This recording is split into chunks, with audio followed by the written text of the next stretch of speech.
बहुत सी युवा ऐसे रहते हैं जिनके मन में क्वेश्चन रहता है कि माता पिता एग्री नहीं हो रहे शादी को,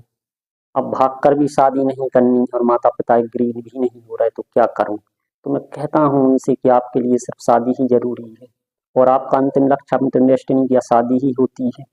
आप एक दूसरे के साथ प्रेम के साथ भी तो रह सकते हैं, त्याग भी तो होना चाहिए। अब बात आती है कि माता पिता अगर एग्री नहीं हो रहे हैं शादी के लिए तो आप उनकी मर्जी के बिना भी शादी ना करें,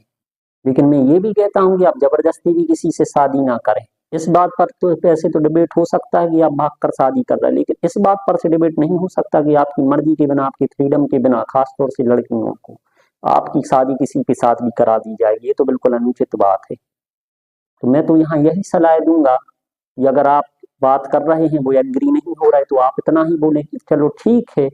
आप एग्री नहीं होते तो हम शादी भी नहीं करेंगे, नहीं करेंगे उससे, आप करें त्याग, लेकिन हम वहां पर भी अब नहीं, अब आजीवन अब शादी ही नहीं करेंगे। मैं अपने कर्तव्य पूरे निभाऊंगी आपके साथ, आपकी मर्जी के साथ रहूंगी, जो भी एक बेटी का कर्तव्य है, लेकिन शादी भी कहीं नहीं करूंगी। आप निभाइए कर्तव्य, और ऐसा नहीं होगा कि एक दिन वो बदले ना, जरूर बदलेंगे, आपका प्रेम जरूर जीतेगा, लेकिन उस शिद्दत से वो काम की करिए आप। अब उसके लिए आपको जितने भी दिन दूर रहना पड़े आप रहिए,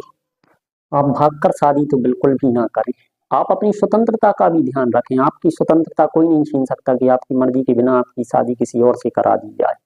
लेकिन किसी के अरमानों को कुचल कर, उसको तोड़कर, उसको कुचल कर, उसको मार कर भी आप ना भागें। और मैं बोलता हूँ कि शादी ही आपका अंतिम डेस्टिनी नहीं है, प्रेम में अंतिम डेस्टिनी आपकी शादी नहीं है। आप अगर एक मॉडर्न थिंक में हैं तो कम से कम इतना तो सोचें कि आपने प्रेम किया है,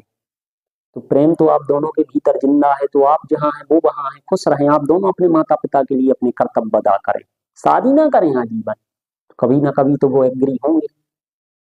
अपने कर्तव्य निभाएं।